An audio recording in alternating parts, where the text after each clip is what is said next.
If you are a chef, what is your biggest dream? The most common answer was once to own your own restaurant.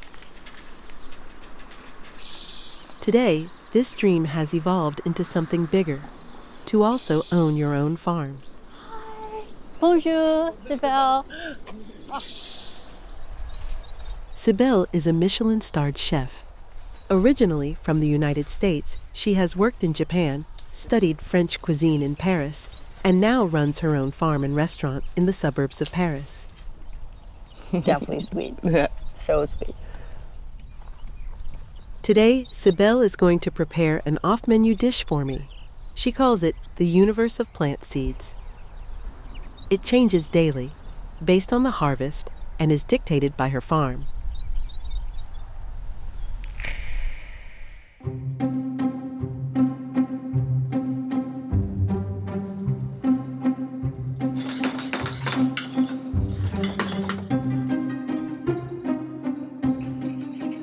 Sibel's farm is quite unique. It's very small, and the harvested ingredients are only just enough for her to use. Fortunately, it's just 100 meters from the restaurant, a 1-minute walk. Healthy, fresh, and traceable food is becoming more commonly sought after. Today, this concept brings people closer to their food, while returning to a natural diet has become known as a farm-to-table philosophy.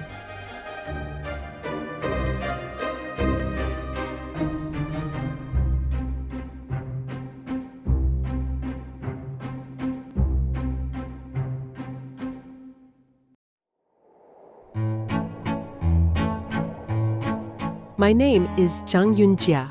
I'm a chef from China's Yunnan province. Over the past 6 months, together with my friend Jun Wu, I have been exploring food that connects China and France. Okay. 你们应该尝一尝. Yeah, you should try it. China is the world's largest consumer of fruit and vegetables, while France is China's primary European market for agricultural exports. In this episode, I will travel from the Hulan Mountains in China to the plains of central France, discovering some of the many surprises fruit and vegetables can bring to our dining tables.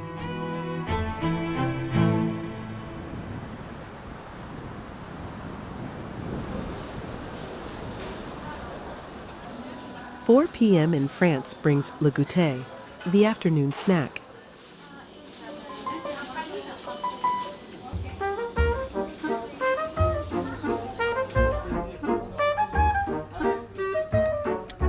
Among all the delectable options, one in particular is available in almost every bakery, cafe, and dessert shop across France: the apple pie. Maybe two. Apple pie is perhaps the most varied dessert in France. Different types are suited to different occasions.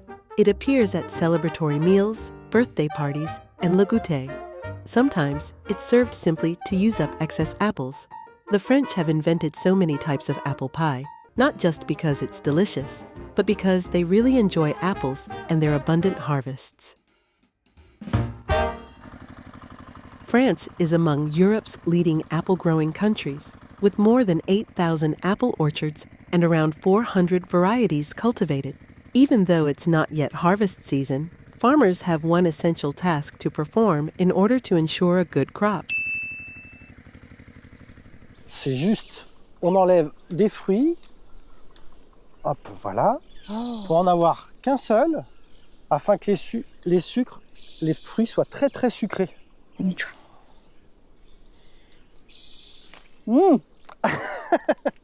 刚刚农场主先生跟我们说，这个苹果现在看着它很小，我们把它从树上摘下来的原因是要留出更多的养分和空间给大苹果。中国人喜欢大苹果。France produces nearly 1.5 million tons of apples each year, half of which are exported. Just by looking at the packaging, we can determine where these apples will be sent. These large, wide, single-layer boxes are sent to Spain, where bright colors are preferred.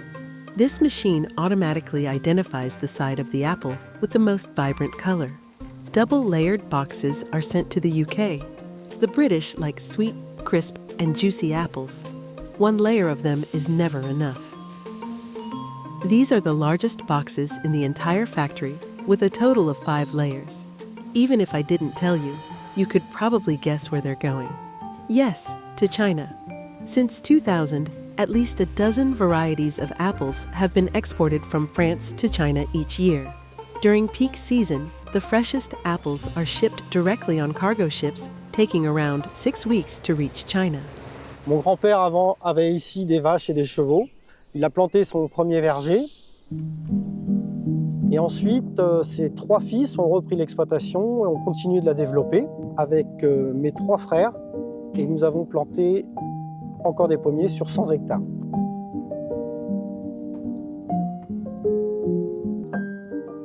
"85 years after the Blessé family planted their first apple trees in Angers, they cultivated a unique apple variety called Angel's Kiss.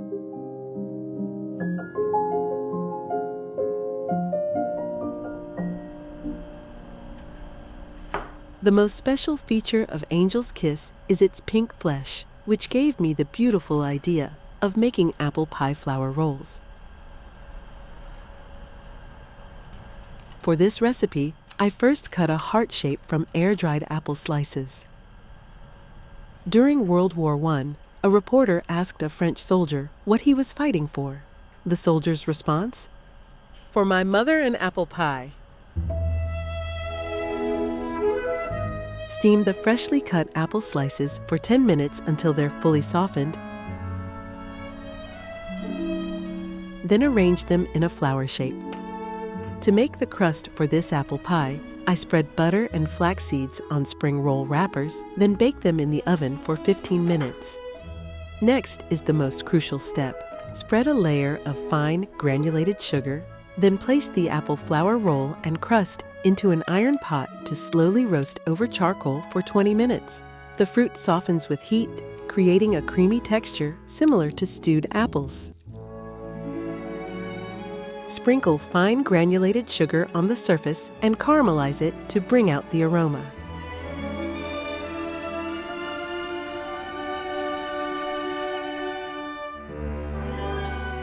Finally, serve a cup of apple tea on the side. I want to share this recipe with all mothers.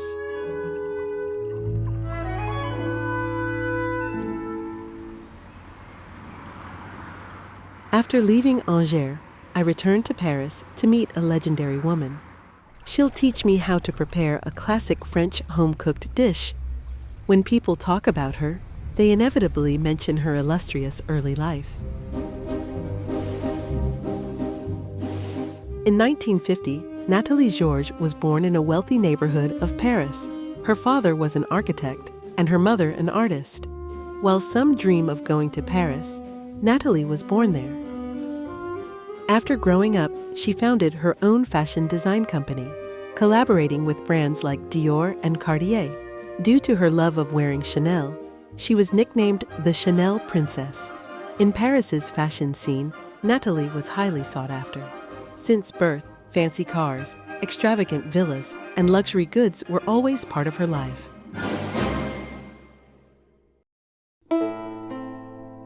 In 2000, Nathalie went bankrupt.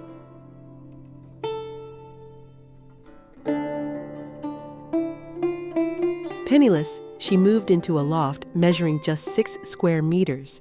She was 50 years old. Now, 25 years later, what is Nathalie's life like today? I meet her at the market downstairs from her home. We're going to buy an ingredient not commonly seen on Chinese tables: artichoke. Il a pas assez poussé. It's a little bit early for the artichoke. Okay. Anyway, We'll find let's someone who sells the go. artichoke. We are going to come back. I'm going to have a look. Yes. They have the artichoke. What do you think? What do you think it's better? Okay. Yeah, okay? Yeah, we got the artichoke. We have a very good artichoke, a French one, from Brittany. Before Nathalie prepares this dish, allow me to first explain what an artichoke is. The artichoke originates from the Mediterranean coast. Artichokes can grow up to 1.2 meters tall with leaves as long as 1 meter. However, only the flower bud can be harvested, and it usually measures less than 20 centimeters across. With a 0.5 to 1 kilogram flower bud, only the receptacle, or heart, and bracts are edible. These typically weigh under 100 grams. As early as the 19th century, artichokes had already been introduced to China from France. Currently, the total area of artichoke cultivation in China is around 133,000 hectares, with over 80,000 metric tons produced each year. However, artichokes have yet to become a regular feature on the tables of ordinary Chinese households. 娜塔莉今天跟我们分享的这一道洋鸡是她祖母的一个传家的食谱。Boiled artichoke is a traditional home-cooked dish in France. The preparation sounds simple, but the key lies in the variety of sauces you can pair with it. I've been given permission to share Natalie's family recipe. First, cut coriander leaves into small pieces, then slice onions, mash eggs, pour in some fruit vinegar and olive oil, add salt and pepper, then finally mix all the ingredients together to create a tangy and savory French vinaigrette. Before we enjoy these artichokes, let's consider Natalie's life. If overnight you suddenly lost everything, how would you face tomorrow? After moving into a loft too small for even a bed, Natalie began living frugally. She supported herself through writing and occasional design work. Despite these adjustments, she still dressed well when grocery shopping, and despite not having a proper kitchen, she still carefully prepared every meal herself. In her toughest moments, she maintained the elegance and dignity of a true Parisian woman. Natalie even began inviting the college students living upstairs over, hoping to improve their meals. After disappearing from the fashion scene for 10 years, the media did finally rediscover Natalie. Paris may have lost a Chanel princess, but it gained an elegant loft lady.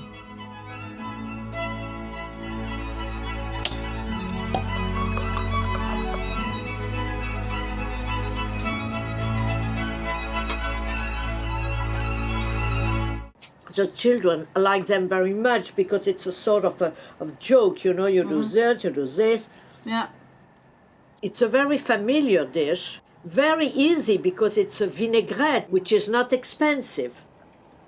Yeah, once you eat it, you cannot stop.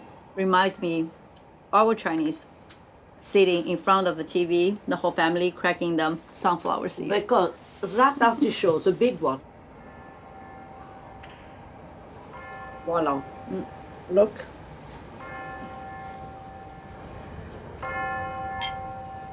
Need to make a lot of those. Yeah. You Cannot have get to. enough. And since, let's say, 30 years ago about, it started. You should have the lips like this, you should have the, but I mean, it depends on when you have been born, you know, but it's absolutely terrible because it's created a lot It's of crazy and anxiety. And we should understand, and that's a part of the beauty of the world, to be different.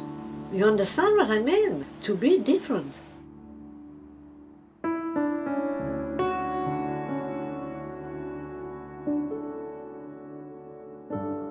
In 2022, after becoming an internet sensation, Natalie left behind the loft she had lived in for 18 years and moved into a 27 square meter senior living apartment. She has grown accustomed to the simple life of an everyday person. Many great figures, superstars, artists, and more have been born in the city of Paris. Don't forget, it's a megacity nurturing more than 12 million ordinary people. Perhaps it will take a while for Chinese people to fully embrace artichokes, but a Chinese berry, known to be a superfood, has already become popular in French supermarkets. It originates from Ningxia Hui Autonomous Region, China. 看，我找到一包来自中国的枸杞。 Upon returning to China, I caught the year's final harvest of Ningxia goji berries. Goji berries can be considered a model worker in the berry world. From early summer to late autumn, the same goji tree continuously blooms and bears fruit in cycles. It can be harvested around 10 to 12 times each season. Goji berries are the agricultural product most strongly associated with Ningxia. When Ningxia goji berries are exported to France, their retail price in supermarkets currently exceeds 50 euros per kilogram. 多少？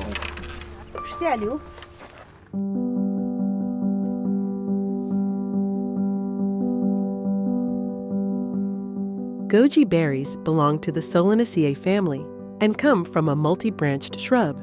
Across China, there are 7 varieties that differ in size, shape, and even color. Of course, fresh goji berries also share a common trait. They are especially delicate, with a shelf life of no more than 3 days. Fresh goji berries carry a natural sweetness. Biting into one, juice bursts in your mouth. In Ningxia, this is a delicacy that locals enjoy exclusively during goji berry harvest season. Forget the French, many Chinese people have never even tasted fresh goji berries. So how exactly should goji berries be enjoyed?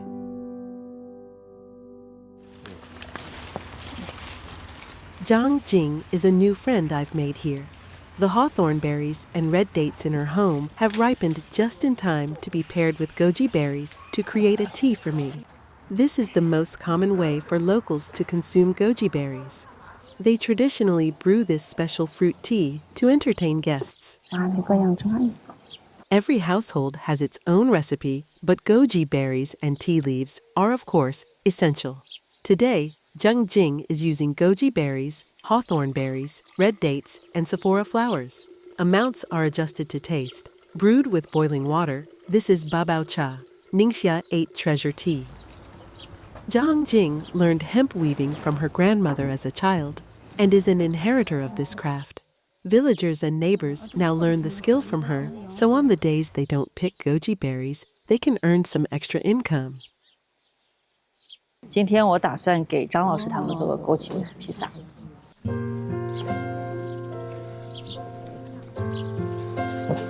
今天做的这个披萨的饼皮，用的是产自大西北的苦荞。一道菜里很多食材都选自于同一个地方，它的味道还有口感会很融合。When making goji berry pizza, I use only local ingredients from Ningxia. Sauce made using goji berries, freshly picked by villagers this morning, imparts a fresh sweetness to the pizza. I picked some Mongolian wild onions at Zhang Jing's doorstep, chopped them finely to make a topping for the sauce, adding a herbal freshness and a sense of wildness that fills the entire pizza with the flavor of the Northwest.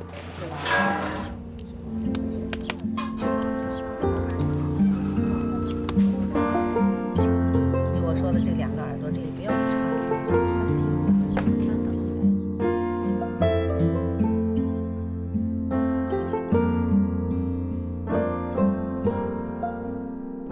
After leaving Zhang Jing's home, I visit Xia Xin, a locally renowned chef who has developed an entire set of dishes featuring goji berry. 这个需要用热水去泡一下它吗？不，没有。我们平时见的枸杞就是在水里面，我们泡水喝。但是现在呢，可能根据1.0、2.0，我们已经升级到5.0了。这个枸杞呢，首先呢，就是我们直接放嘴里可以嚼的。 In Xia Xin's recipe, a key ingredient is goji berry puree. It's made by crushing fresh fruit using cell wall-breaking technology. The puree can be used to prepare cold dishes, making them both nutritious and delicious. It can also be mixed into flour to make mochi dumplings. From a chef's perspective, goji berries are a versatile ingredient. They can give tofu a fruity aroma, refresh and energize cold dishes, bring a softer texture to desserts, or be simmered in soup with goji shoots to cut through richness. Paired with milk pudding, they create a wonderful combination of creamy and fruity flavors. Goji berries can take many more forms. Their future potential is just waiting to be discovered. Have you ever wondered why goji berries grow in northern China, in places like Ningxia? The simple reason is that they dislike heat and humidity. The average summer temperature in Ningxia is around 21 degrees Celsius with dry air, ideal conditions for goji berries to grow. There are also many other plants here that are sensitive to high temperatures. They are collectively referred to as cool climate vegetables.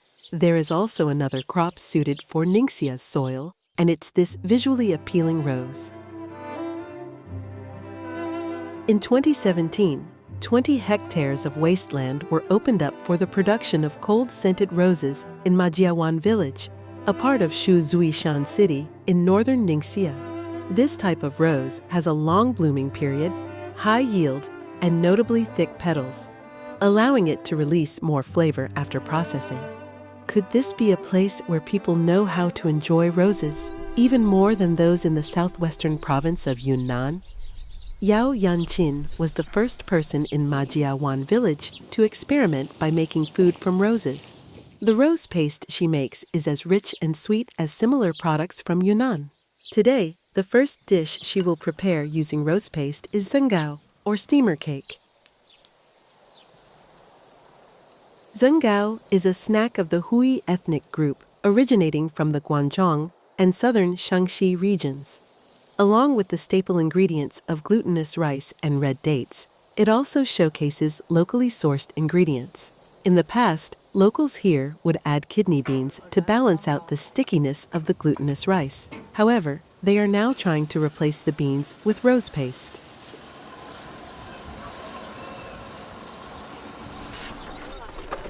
"8 years ago, this rose garden was barren saline alkali land. When the cold-scented rose was planted here, its unique genetic traits helped mitigate the damage caused by saline alkali soil. Along with careful water and fertilizer management, the cold-scented rose has flourished in Majiawan village. But what truly surprised me was how the flower challenged a northwestern habit of eating wheaten foods.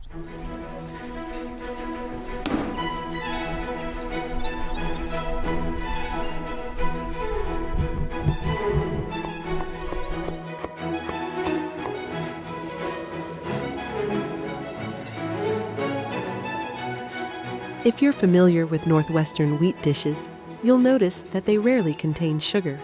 However, in the final dish Yao Yanqin made for me, rose paste was directly added into the dough to create a rose jam pie.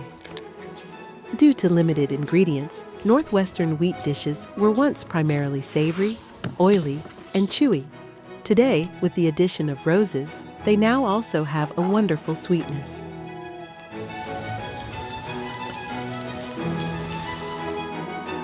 As someone from Yunnan, I never expected that people in the Northwest could invent so many ways to enjoy roses. Roots have certainly taken hold in Northwestern soil and infused Ningxia's dining table.